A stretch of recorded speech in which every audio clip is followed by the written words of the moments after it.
How are you guys? That was good, huh? It's very kind of not fun per se, but informative and very relevant today. I'm Stacey Wilson-Hunt. I work here in LA for New York Magazine and Vulture as the Hollywood editor, and I'm very honored to be here tonight to speak to Peter Sarsgaard. Let's bring him up.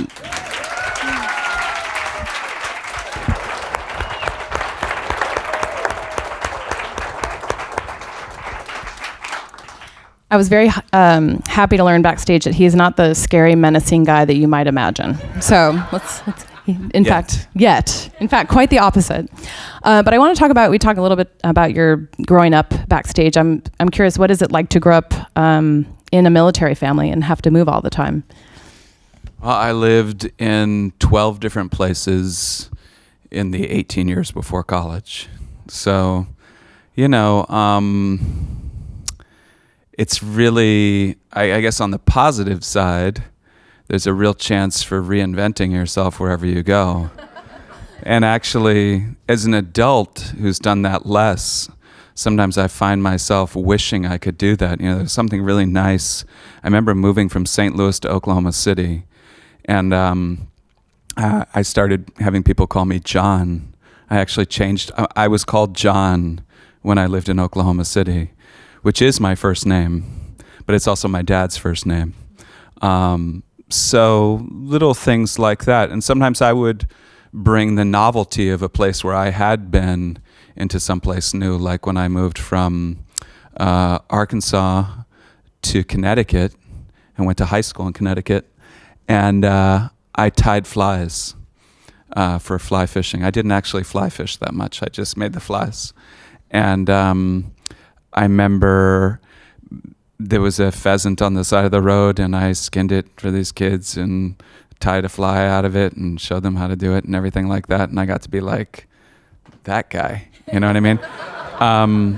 But I wasn't actually that guy, because in Arkansas, I was, a kid who had lived in a city like Oklahoma City who didn't know that stuff. So I, it was like dragging different experiences through to the present. So I'm sure it has something to do with being an actor on some level. Yeah. You were probably imaginative. Did you have to spend a lot of time by yourself, or did you have? Yeah, I'm an only child also, so I didn't, forced to interact with people wherever I went.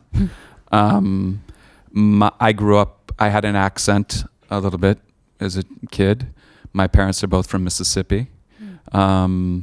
So... Which is a good thing. I never get asked to play Southern anymore, but it's in there somewhere. And when did performing first present itself to you? Were you in a school play? Did you do it sort of extracurricularly? No, I was not interested in acting at all as a kid, and I never saw movies, really. I was like, I was outdoors person. I was outside most of the time. And I played very competitive soccer, and I was playing at Washington University, and I got repetitive concussion syndrome, and I was forced to quit. I did a diving header into a goalpost, had 2 seizures on the field, and they basically said, your time's up. So this woman named Karen Schmulin from Texas, who this is the way like every guy gets into acting. I'd really never considered acting, and she said, you're going to probably be really depressed. You should come take this acting class with me. And 2 famous people are coming out to teach it, Ellen Burstyn and Shelley Winters. And I didn't know who they were. So I was like, all right. I was mostly following Karen Schmulin in there, and Karen and I never had any kind of relationship. I was a pretty shy guy, and I never even told her that I was into her. She knows now. She knows now. I've actually mentioned her name a couple of times before. I wonder if it's getting out there for her. Jewish and from Texas. Like, the combination is unbelievable. And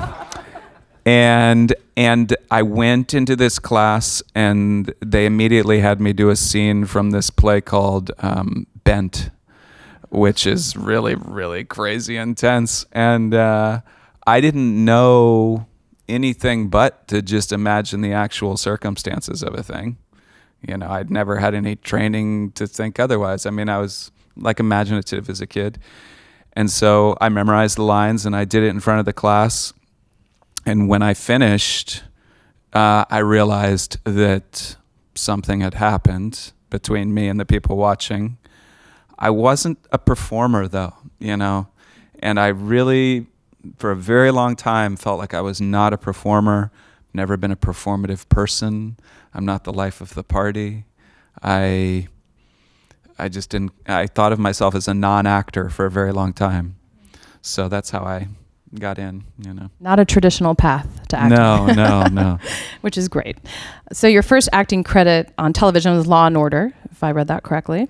That is quite the rite of passage for pretty much any actor who lives in New York and any Broadway performer. They all have a Law and Order credit.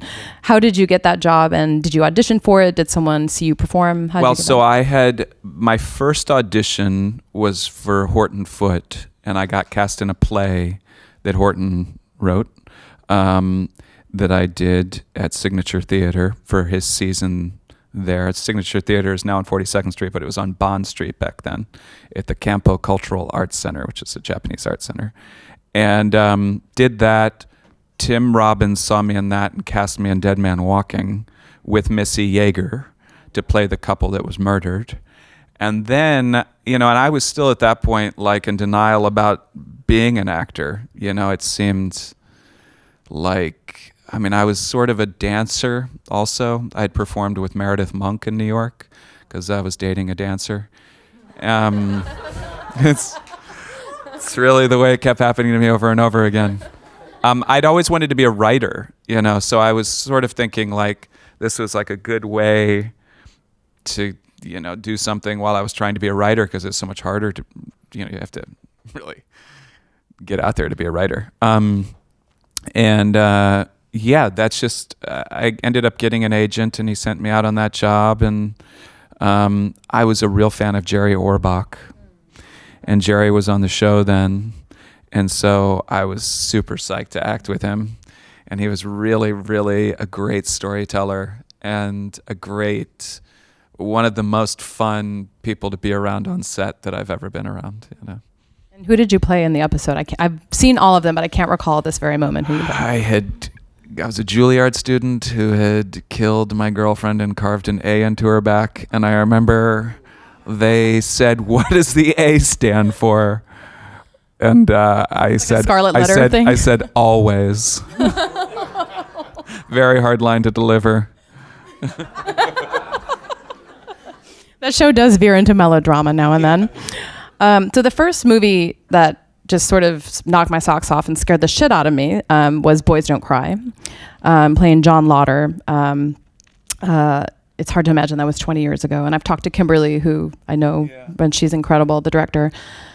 How did you get that role? Because I know she had started as part of her thesis at Columbia, and it grew from a short, and she did so much work about Brandon Tina's story. When did you enter the process for the feature? I was doing a film in Toronto for Showtime called Freak City with Marlee Matlin and Samantha Mathis and Jonathan Silverman and a bunch of people. And I read the script, and my friend Eben Moss-Bacharach, who was on Girls and some other things, and he was doing a thing up there that Gene Wilder was directing, was in the same hotel with me. And I said, "Would you put me on tape?" And he put me on tape. And that's all she ever saw of me, was that. And I actually think I wouldn't have gotten the part had I gone in, because I don't come across like that, and I've never, I don't know. I think it comes back to being a non-actor. When I walk into situations like that, I've frequently not gotten parts because I don't carry an energy with me into the room, But when I act, somehow one happens to me, like the idea of being watched does something to me. Otherwise, I feel kind of invisible walking around. I don't perform. It's like a camera does something to me, an audience does something to me. But in this case, my friend Eben was just kept going like, "You got to do it again, man. You got to do it again." He did it for like a couple of hours. And you auditioned for the part of John specifically? Yep. Okay. She cast me based off the tape, and when I showed up and met her, she was not psyched. Why? I remember she said, "I thought you had cheekbones." Why was John Lauder supposed to be a dashingly handsome young I think man? she thought of him as like looking like, I don't know, she had an image in her head, maybe based off what the real guy looked like. Right. And he was charming in his own way. So that I can see but what the you real mean. guy had an IQ of 70. And I think one of the things that was the real tragedy there is that his partner in crime had a above average IQ. And he was the one that, when they got arrested, knew what to do to not get the death penalty. And John Lauder ultimately got the death penalty, even though they both were involved in the crime. Right. And how did your career shift after people saw you in that movie? Because clearly you had demonstrated that you could go very dark and you could take on roles that maybe in the room they wouldn't assume you were the guy for. Then it became sort of a thing like Deliverance, where people think you are actually the person. I think because in a way that I hadn't very many times before as an actor, I got really consumed with the part when I played it. And this sounds really fucked up, but like I enjoyed being him. And I enjoyed the power of being him. And it was really seductive to be like that. And I actually remember I turned back a bottle of wine for the first time in my life when we were doing that movie. I went out on a date with Chloe when we were filming. And shot in Texas, right? We shot in Dallas, Texas. And we went to some Olive Garden type joint. And I ordered a bottle of wine. And I just decided even before I got it that it was corked. And I sent it back. And I've suffered through corked wine so many times in my life. And I think that's the thing about playing a character like that, is that it doesn't have to feel like a dark spiral. It can actually feel, you can find what is empowering for them about acting that way. And I remember Kim used to come up to me, and I often say that she's the best actor-director I've ever worked with, just in terms of talking to actors. And she came up to me more than one time and would say, "I thought I hired a man, and instead it appears that I've hired a pussy." And she'd walk away. And I would sit there for a little bit, and then she'd yell from the other side of the room, "Be the fucking sheriff, action." And it just was hitting me in this really weird place that I didn't even know that I'm not a macho person, but Kimberly's about this tall. She's the most diminutive, just like very nice. It's hard for me to imagine her this way. No, she's not. This is done for directorial purposes. And it really had an effect. It was like someone really seeing your vulnerable side, hitting it, and knowing that you would react opposite, and I did. I was like, okay, all right. You want to see a man? I'm going to show you a fucking man. And actually, the movie was originally called Take It Like a Man. When I got the script, it was called Take It Like a Man. And have you talked to Hillary a lot over the years about the movie? Have you stayed in touch with the people you worked with? Because it was actually such a seminal piece of work about stories that now seem common, talking about the trans experience. But that movie, for me, that's where I learned about what that means and what that experience is and the hate that's out there. I mean, after I had children, I no longer socialize.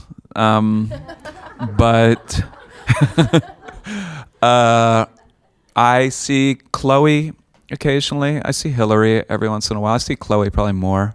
Allison Foland, who's in that movie, who I love, who is fantastic in To Die For also, reached out to me. She's now teaching acting in Massachusetts somewhere.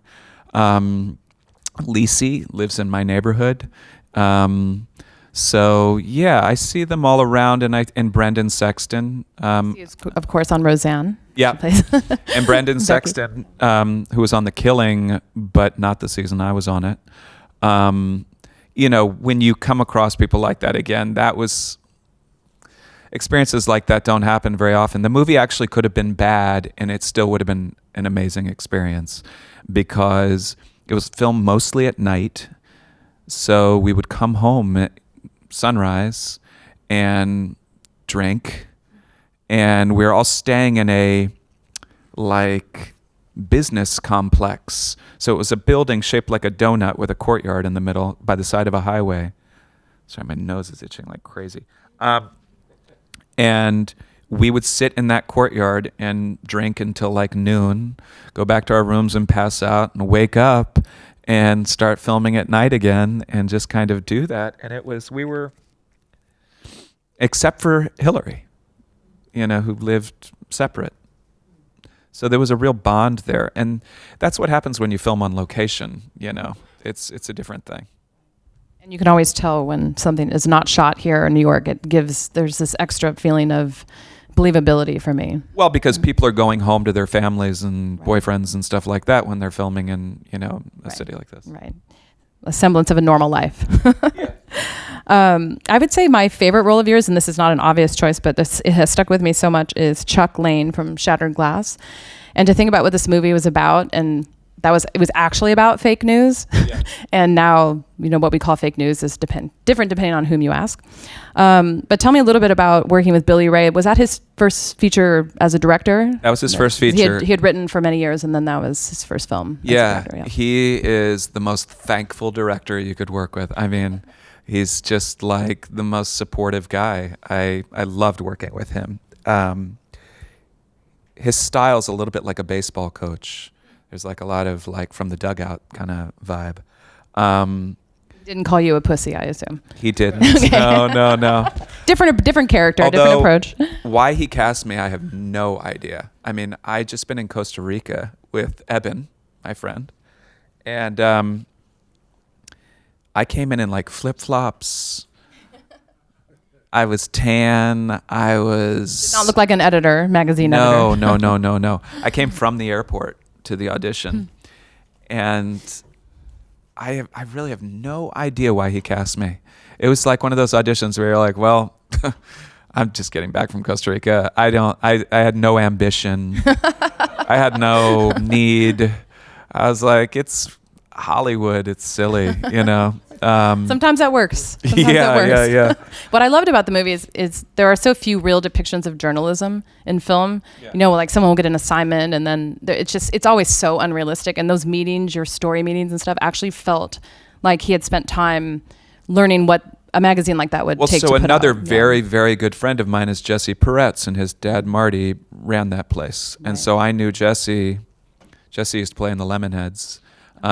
Jesse also is a director and producer of Girls, and many other things, and has been a friend of mine for a very long time. So I had total access and knowledge of that before I guess that's what I brought into that audition was I was like, oh, I know Jesse, and I've met Marty, and I know, yeah, and I was familiar with the story, I also have always wanted to be a writer, and I am a writer, but what do you like to write? I write every day. I mean, I write mostly fiction. Like short stories? Or? Yeah, okay. And longer things. I kind of got a continuing story that I've been writing for 20 years. And actually, I'm just finishing writing a screenplay for my wife. I've written several screenplays. I wrote the screenplay for Born to Run, the book, because I knew many of the people in the book. Caballo Blanco, who's this runner from the Sierra Madres in Mexico, lived with the Tarahumara Indians, was a guy I knew. Oh. Scott Jurek, the long-distance runner, the ultra runner I know, and just saw the other day, actually. But now they're making that into a movie, and I have nothing to do with it. Because the thing that's very unsatisfying about being a screenwriter, I think, is just like how little involvement you ultimately get unless you are extremely powerful. Yes. That you're just, they're like, thank you. Bye-bye. Goodbye. Your work here is done. Yeah. Yes. And even as an actor, the way that I've approached a lot of things is I'll read a screenplay and think, oh, it's not that great, but the idea is cool and the other actor's cool, or the director and actor are good, or if they're like two things, I'm kind of into it. And I've rewritten a lot of things that I've done.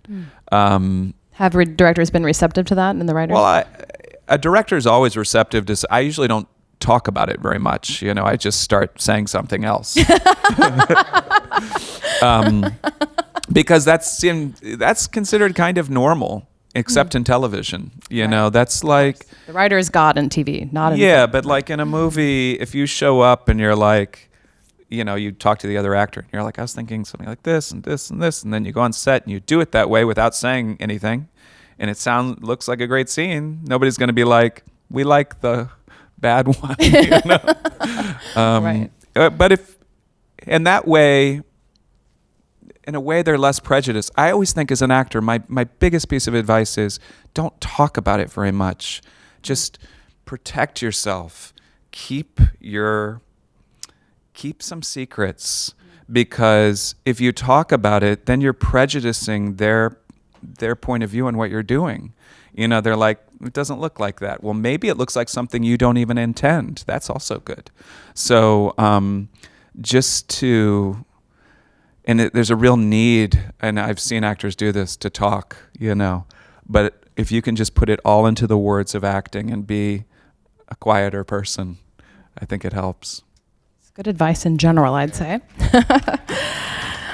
So obviously we're here to talk about the Looming Tower, which is a very dense, complicated piece that I'm sure you're still processing. It's a lot of information. Had you read Lawrence Wright's book before this project? Yeah, that's how I got involved in it, is I had read Larry's book when it came out in like 2007, and I mean, the thing about this, and I'm really proud of what we did, you also have to go and read the book, because the book starts with this guy Qutb, who came here and got radicalized in the United States in Colorado.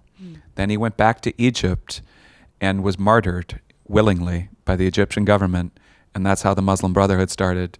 And then you get like Zawahiri and the Wahhabis in Saudi Arabia, and the way that it was really a movement that was localized. You know, it was about Muslims wanting to go back to, you know, Sharia and stuff, their own form of things. But it was rebelling against stuff like the Saudi leadership, which have their Rolls Royces and all their fucking fancy lifestyle. Right. So it makes what seems not understandable more understandable, not that it makes it okay. And that's one thing that I always thought was really necessary after 9/11, and it's something that my wife had said too soon after the event. I think it was like 3 or 4 years after. She'd done this movie that had something to do with 9/11. And in a press line to George Whipple, oh God, of all people, God rest his soul. Oh, George. She said, I think enough time has passed since 9/11 that we can start thinking about the ways in which we are responsible. And I think the word responsible really made people angry, because it's like a word you use for children, you know, and it. Did she get a lot of heat for that? For saying that? It was unbelievable. Oh. We actually left the country. It's terrible. And we went away for about 6 weeks to a place that only had marine radios.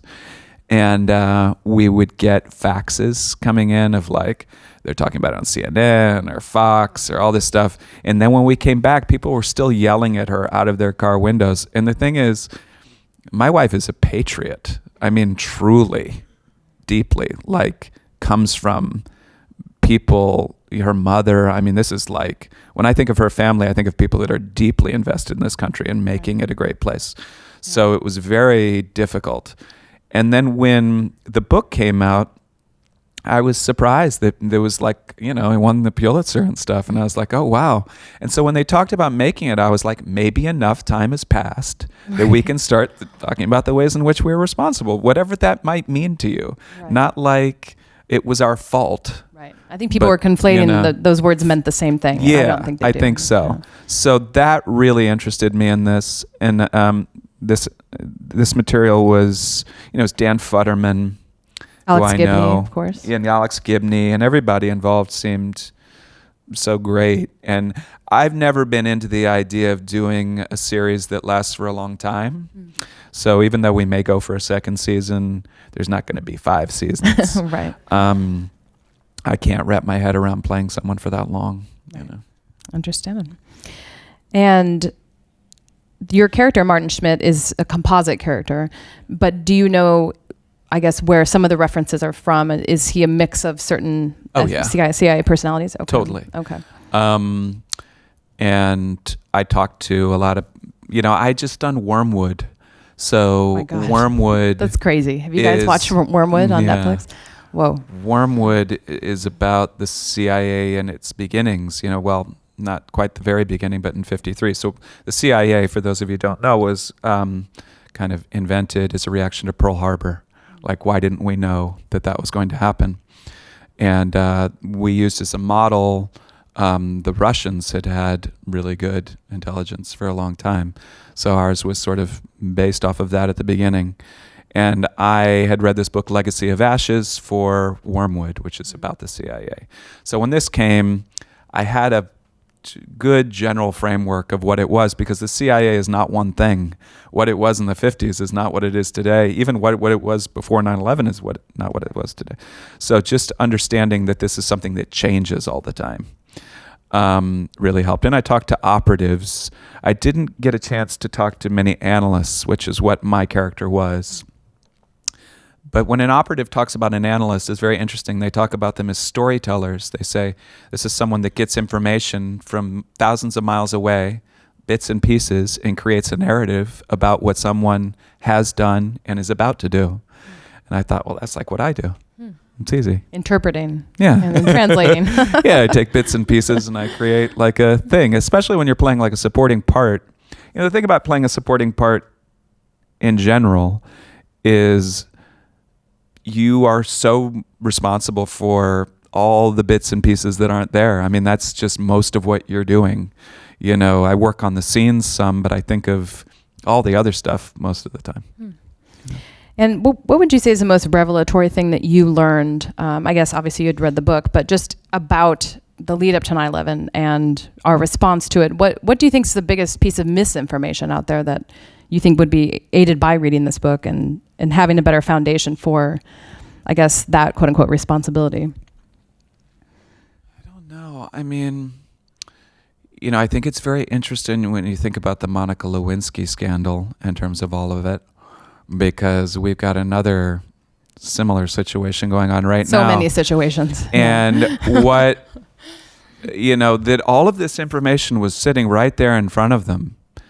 And just like the rest of America, the government was sidetracked by something that really had nothing to do with anything. I mean, it does, because it was wrong. But not the security of the nation wasn't resting on. Yeah, right. Yeah. And the way that all of us are more interested in salacious material always than we are. It's like I used to get the news feed on my phone, or it would like pop up different things. I don't know how I was choosing them. I've since gotten rid of all of it, and I check in on the news every couple of days because I felt inundated. But I would be like, boy trapped in refrigerator eats own foot. Fuck. You find yourself being drawn to the weirdest, most salacious things. What's the next thing that Stormy Daniels said? What's the stuff that was edited out of the interview? I want to know that. Meanwhile, Saudi Arabia is involved in a proxy war in Yemen that we're aiding, and there's 1 million people that are going to get cholera and die. And we're like, what is Stormy Daniels? It's just how easily we get sidetracked. And so we were really sidetracked at this point. And when I look at the people that, the composite that I'm playing and Jeff's character is, they might come across as assholes in this thing, but no one was listening to them. They were going like, this is happening, this is happening, this is happening. And actually, they formed a whole separate unit at the CIA called Alec Station, which was in a basement away from the CIA. Like, you guys go think about Osama bin Laden stuff. It's like, it's crazy. And so I do think that the important lesson here is that for all of us to pay attention to the stuff that matters, to really think about what matters. Very much so. So we had some great audience questions. Want to make sure we get to them. Scotty B. Where is Scotty B? Oh, hello. There he is. That's a great question. What is the best advice you have, the best advice you've received from a director or a note or a cast member? Okay. Mm-hmm. There's the Kim Pierce one. But,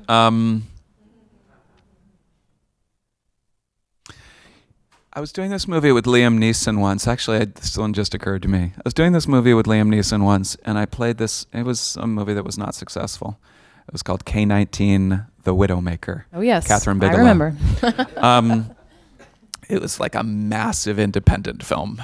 And I played this guy who's going to go into a reactor on a nuclear submarine and kind of knows that he's going to die. And I just was playing fear. I mean, I didn't know what else to do. You know, I couldn't imagine the circumstances. And he just saw me trying to whip myself into a state, you know. And he's like, Peter, come here. You don't have to do anything. He's like, they're scared for you. They're out there. They're scared for you. Don't be scared for yourself. And I was like, right. Oh, good. You know, because you think you get those scenes where the baby's dead or something and you have to do something. That's a scene where you don't have to do anything. You don't have to manifest anything. If the stakes are that high, look at the way people act in life, you know? I mean, the scene where you have to do something is maybe the, like, you know, do you want milk or almond milk in your coffee? Then you have to, like, create an event and make it mean something and not just be an interlude. But, like, for big stakes scenes like that, take the pressure off. If something happens, wonderful. But, like, take the pressure off. It's great. Yeah. Jeff, I don't know where Jeff is. Hello, Jeff. Jeff would like to know, who are your role models in the business? Either when you were starting out or now, or maybe they're the same people. Oh, boy. This one's complicated. So my first film I ever was in was Dead Man Walking. And my boss was Tim Robbins, who's still a friend of mine. Although back then, he's really scared me. And I really thought of him as like my boss. And it's like tough to even imagine him being my friend now because I think of him as my boss. But at that point, Sean Penn was telling everyone that he was quitting acting. Which is, I think, something he's like regularly says. Yeah.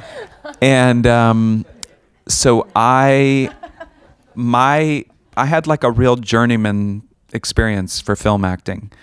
Tim had me stay on that movie for the length of the movie, even though I'm only in a couple of scenes, because he said he was thinking of using me as a ghost. So I had to learn all of Sean's lines, and then sometimes he would put me, like, he would call cut, Sean would go back to his trailer, and he put me there, and he would film me doing Sean's lines. And there's a tiny part of the movie where you see a reflection of me doing it, but he filmed it for a lot of the movie. So I had to learn Sean's lines, then go watch and imagine doing it, then go in and watch him act it really well.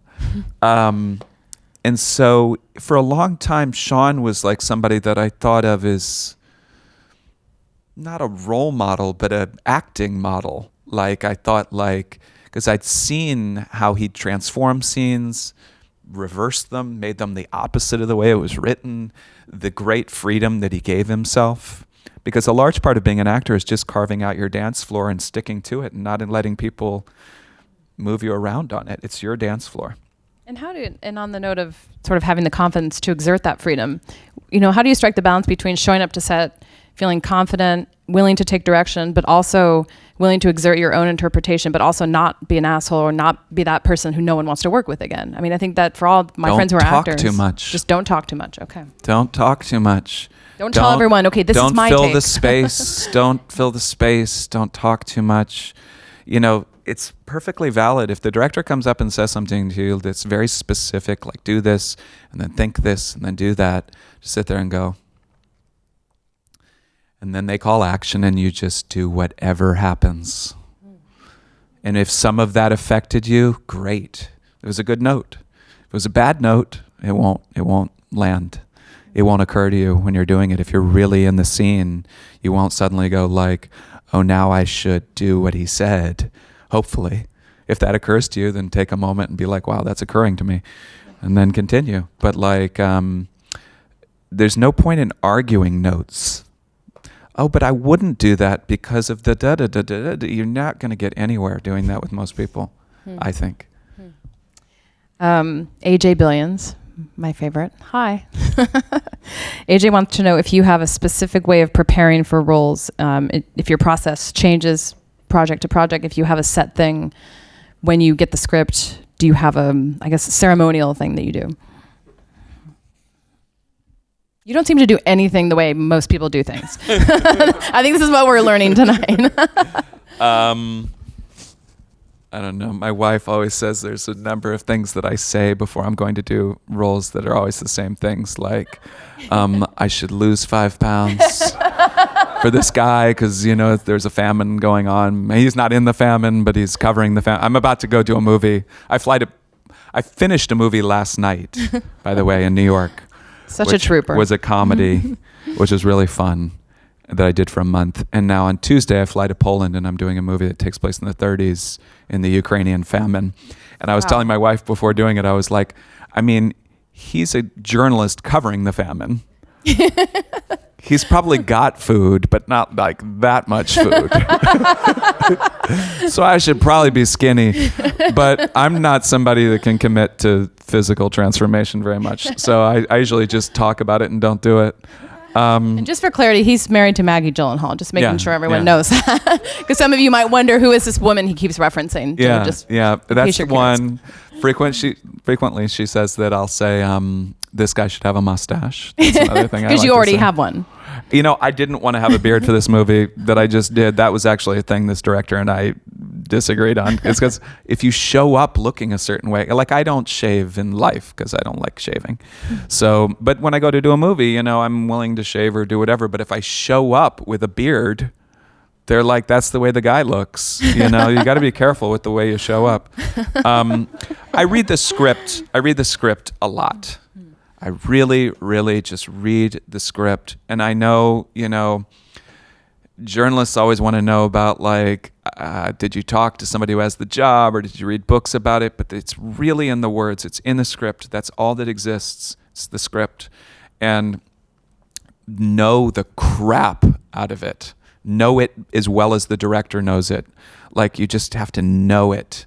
I and that seems so obvious, but I've worked with so many people that didn't know their lines, that didn't know the story, that just were not prepared in the most basic way, that maybe had learned to play the guitar in some cool way for the role, but it's the words or it's just the thing, And I really think read every draft. New drafts come out. Read them. You might pull up an old one and do it. You might combine an old one with a new one. If your dialogue has changed a little bit, and they might just start to respect that you have taste and a point of view. That is the main thing. If I could say one thing, have a point of view. And finally, this is just great advice I would love to know too, is what's a piece of the dealing with the business of Hollywood and acting that you wish you'd known when you started? Is there, something that you tell people to try to avoid this? You don't need an agent at this point. Don't do this at auditions. Is there something that you wish younger Peter knew? That almost no one is bankable. No one's going to finance a movie because of you. I feel like I've had a career because there's really only a handful of people that that can finance movies for adults. And you'd be Especially surprised now. how few. It's really, if it's challenging subject matter at all, there's just a couple, or it's going to be made for nothing. So I think that a large part of my career came for a while because the person who was bankable was psyched about having me be in it with them, like to ride sidecar next to them. And that can be a place where you can get power is, by being the greatest actor you could be, and hoping that the people who, the other actors that happen to be the shining light are going to pull you in. But to really not worry about that at all. None of us are. There's this idea that like if you just do this part, you'll become valuable and it will all start rolling. It just doesn't ever happen like that. Everyone always thinks that there's a there, and there's like 5 people. So I'm not one of those people. I doubt anyone in this room is one of those people. So we're all in the same boat. And also, if the movie fails, it's never your fault. Which is great. Which is so cool. Yeah.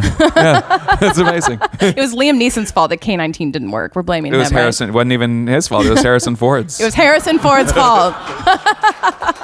I've always wanted to know who I need to blame for that movie's failure. Ford. Harrison Ford. Well, thank you guys for coming out on a Sunday night. Really appreciate it. Thank you, Peter. Thank you.